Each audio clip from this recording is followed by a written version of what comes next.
Hi there and welcome along. Today we're looking at the Regal cinema in the popular seaside resort of Walton on the Naze in Essex, and it was situated at number 22 at the top of the High Street. It was the sound of the talkies that first aroused the interest of a shrewd young businessman, Victor E. Harrison, born in London in 1897, the son of a Congregational minister. In his hometown of Walton on the Naze in Essex, Victor Harrison set up his own film transport business by road. Previously, this was always done by railway, as nearly every town at that time had a railway station. The transportation by road came into its own with the general strike of 1926, when the trains stopped running and the cinemas did not. Harrison transferred his business to Norwich and did much of the driving himself. At the Empire Cinema in Oak Street, Norwich, he met his first wife, the manageress, and developed an interest in cinema exhibition whilst watching the crowds going into the Empire. Now, the Empire Cinema was destroyed by German bombing raids on the city on April 27th and 29th, 1942. But I digress. Harrison rented the Regal in Cromer and set up VEH cinemas. Harrison's Regal attracted an enthusiastic recruit, Reg Mitchell, helping out with ushering patrons and eventually popping up to the box to learn projection. At this time, Harrison had the lease on the Picture House at Sheringham, and by the time he opened the Regal in his hometown of Walton on the Naze, he was a successful film transport owner who also owned several cinemas. Now, the Regal in Walton was built on the site of an imposing house called Walton Lodge, which was owned, funnily enough, by an MGM representative called Mr. Doubleday. He sold the house to Harrison, and it was promptly demolished, and the Regal replaced it. Roy Everett moved from the Plaza in Great Yarmouth, another Harrison cinema, to manage his new Regal. Reg Mitchell moved from the Regal at Cromer to become the chief projectionist. Now, the Walton on the Naze Regal opened on the 5th of May 1934 with a private showing of The Blue Mountain, a German film with English subtitles. A public opening followed on the 7th with Myrna Loy and William Powell in Every Woman's Man. The Regal boasted 600 seats and the architect was J. Owen Bond. Now, here's a few pictures of the projection room, and although I reckon the equipment would have been BTH, some eagle-eyed folks may recognise them to be of a different breed. Please put all your comments below.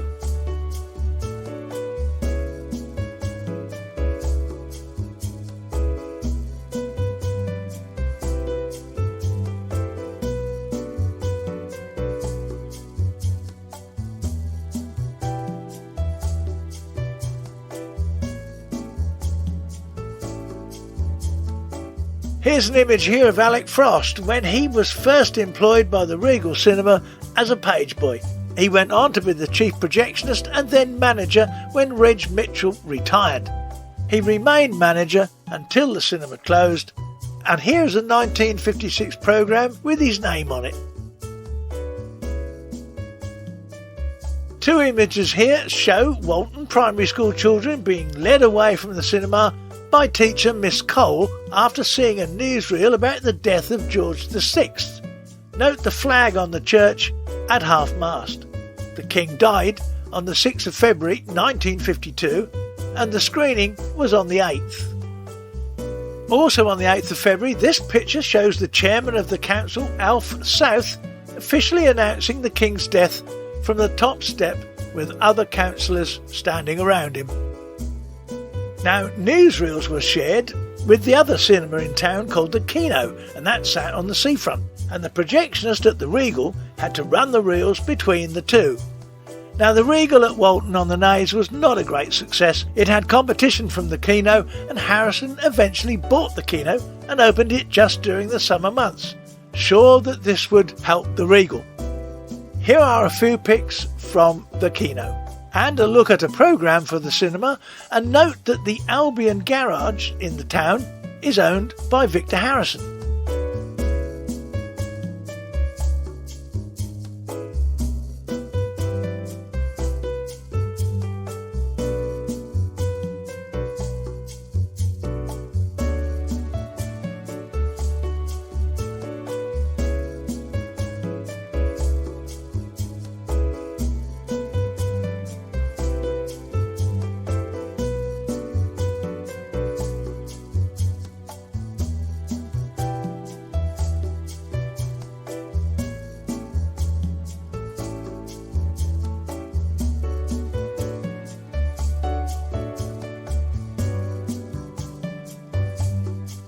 But the Regal still wasn't very well supported, and it was a long way from Norwich for Harrison's personal attention, so he sold it to the Ager cinema circuit.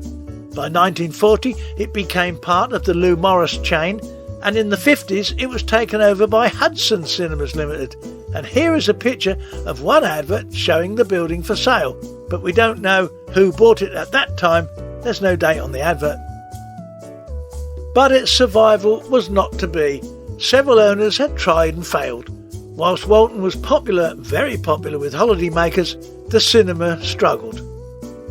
The Regal was duly closed in the mid-1960s, but definitely after 1964, according to this local list of businesses for that year. So it was demolished almost immediately after closure, and here's a picture of one of the demolition crew beavering away, his name, Jim Watts. A Woolworths store was built on the site, and upon the demise of good old Woolies, it became a Tesco. Pete Putnam of Old Walton Archive said, "I well remember watching many movies sitting on a high stool and viewing through the small window in the projection room. Dear old Uncle Alec, Frost of course, was such a fun man and especially liked to adorn the area with pin-up photos, tame by today's standards," says Pete.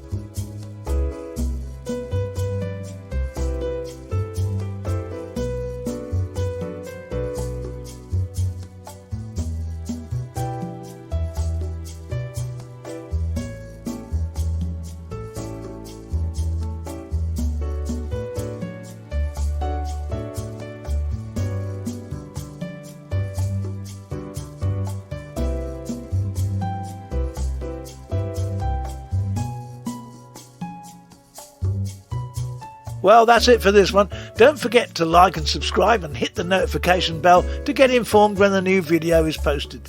Next time, it's the Ritz in Cleethorpes. Till then, be good to each other, and I'll see you soon. As always, ta-da!